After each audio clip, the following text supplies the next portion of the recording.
Hello and welcome to Big Picture Monday. My name is Cali Black, here with all the context you need to totally rock this week's Come Follow Me readings. This week, we are reading the next two chapters that we started last week. So we are reading Matthew chapter 2 and Luke chapter 2. So honestly, pretty easy to keep the storyline straight this week. Kind of nice how they're easing us into it. But in no time at all, we'll be in all four Gospels at the same time. It'll get a little trickier, but don't worry. I'm here for you. My brain always wants to keep track of all the storylines and how it works all together. So I'm glad that so many of you are interested in learning the same type of stuff each week. Okay, so this week, very easy. The theme is Merry Christmas. You thought Christmas was over. Hopefully you've put the decorations away at this point.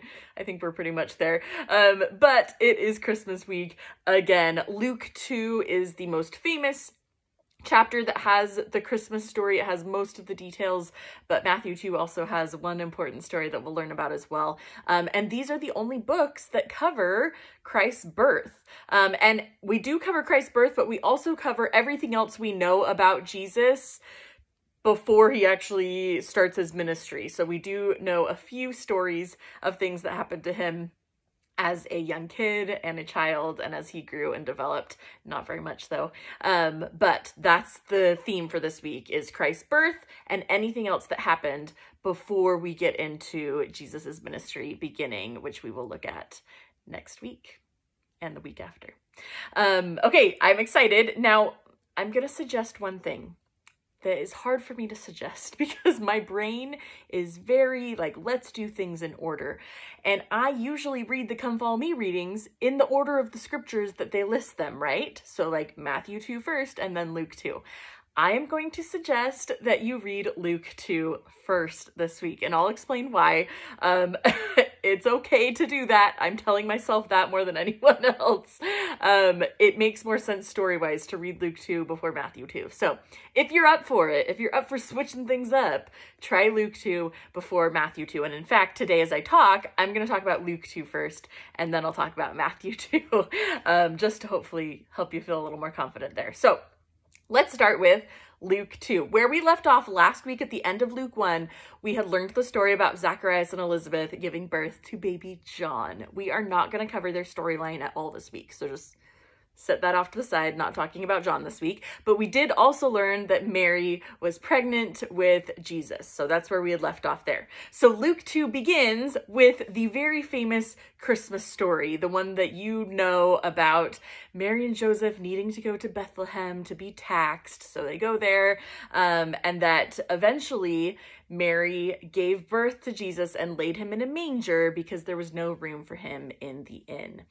We also learn the story about the shepherds, that shepherds were called in and told by angels to go find the baby Jesus and to worship him as well. Now, this makes sense. Remember, Luke's story is he's writing his story to Greeks in general, people who weren't familiar with Jesus and the Messiah and the prophecies about him. And Luke is really wanting to show that Jesus was a savior to everyone. And so of course he's going to include a story about these lowly shepherds.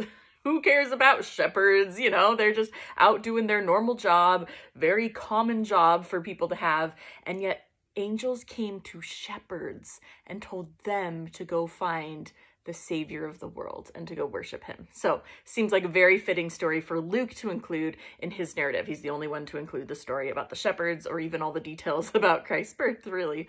That is what Luke was very, very interested in. Now, we then get more details from Luke. We learn, in Jewish custom, it was custom to, if you had a baby boy, to circumcise them on day 8 and then to present them at the temple with a sacrifice. And so we get the record of this happening, of the circumcision, and then being presented at the temple. Now, usually, if you could, you were asked to bring a sacrifice of a baby lamb, right? We know that the firstborn unblemished baby lamb was the best animal for sacrifice. However, if you needed to sacrifice 2 turtle doves, that was an acceptable sacrifice as well. AKA, if you were too poor to afford a newborn unblemished baby lamb, you could sacrifice 2 turtle doves. And what do Mary and Joseph sacrifice at the temple? a pair of turtle doves. Now, we also meet two interesting individuals at the temple. First is Simeon, and Simeon recognizes this baby as the Messiah, and he starts to prophesy directly to Mary and teaches her about what he knows about the Messiah. And then we also meet Anna. Anna is a super righteous woman who seems to spend a lot of time in the temple, and she recognizes this baby as the Messiah as well, and then goes forward and spreads her testimony. Next thing, we actually get the story of Jesus when he was 12 years old. This is the only story really we get from his middle-aged years.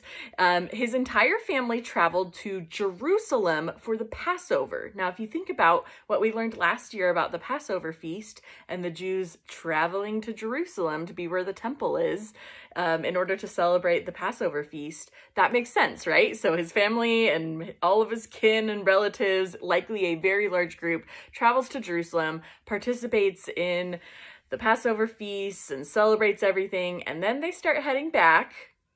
And after a day, Mary and Joseph realize they don't have Jesus. They have lost Jesus.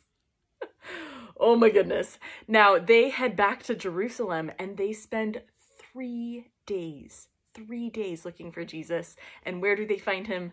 They find him in the temple teaching doctors. And of course, when Mary questions her son Jesus about this, he says, "Of course, I'm about my Father's work. I'm doing what the Father would have me do."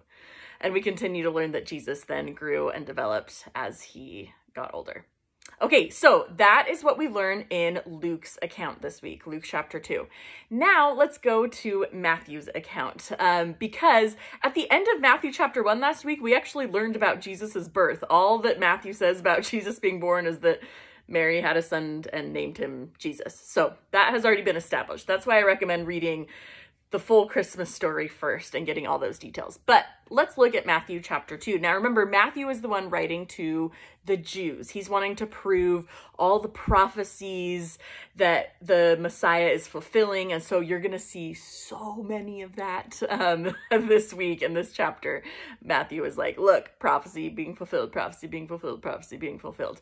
So we actually start Matthew chapter 2 with an account of wise men seeing a sign that they knew was the sign that the Messiah was being born, and they travel to Jerusalem and meet with King Herod. Now, of course, it makes sense that Matthew is including this account of the wise men because they saw a sign that they had learned about in the scriptures, and then they are following that sign to lead them to the Messiah, right? It just makes sense. Now, was Herod a well-versed Jew who knew about all these signs in the scriptures? Absolutely not. Herod's like, a king? You're telling me there's a king of kings that's being born around here? Where? And the wise men are like, read the prophecies. We know that it was prophesied that he would be born in Bethlehem, which we learned that last year too, right? I just love reading the New Testament directly after the Old Testament. And Herod even has to consult his wise men, and they fill him in on what the scriptures say. So Herod says, okay, you go to Bethlehem, this little lowly town of Bethlehem. You go find the king, go worship him, and then come tell me where he is because I want to go worship him too. So the wise men go, they find Jesus. We know that this was probably fairly like after his birth, but before probably the age of 2, around that time. And Jesus is still living in Bethlehem. And so the wise men find Jesus in Bethlehem and they present him with gold and frankincense and myrrh, and they worship him. And immediately after, an angel comes to them in a dream and says, do not go back to Herod. And almost at the same time, an angel also comes to Joseph and tells him, you need to get out of Bethlehem, go to Egypt until Herod is gone. And so quickly everyone kind of departs. Herod realizes what is going on. He catches on that no one is going to fill him in on where this baby Messiah is. And so he decides to kill all of the baby boys 2 and younger in the town of Bethlehem. Well, Joseph and Mary and Jesus are in Egypt, and then Joseph eventually gets word through his dreams that they can return back up north because Herod has died. And we know that King Herod died and that the kingdom that he was over was then split into the rule of 3 different kings. So when we talk later about Herod Antipas. That is one of King Herod's sons, one of the 3 sons that all of Israel got split between after King Herod died. So we learned that Mary and Joseph and Jesus now head back up. And that's it. That's all the story that we get. Next week, we will start into the actual ministry of Jesus. In fact, we'll start in the book of John next week, so I'm excited about that. So the next 2 weeks, we'll kind of cover similar stories. Okay, that is it for this week. I think my personal focus question, I know I always focus at this around Christmas time, but I want to keep it going. I love the story of the wise men following that sign, having the faith to take action on a sign that they had to have confirmed in their hearts, like, this is real. And they went and they followed, and then they presented Jesus with some of the most precious gifts. And so what I want to think about this week is, what is something that is really, really important to me that I know isn't important in the grand scheme of things, that I can give up more for Jesus? What is a gift I can give him that seems really important to me, but that I know might make me a little less selfish, a little less worldly, and a little more focused on the Savior of the world? That's what I want to look at this week. Okay, have a great week studying our Christmas stories this week with the 2 very different accounts in Matthew and Luke chapter 2. Okay, happy studying.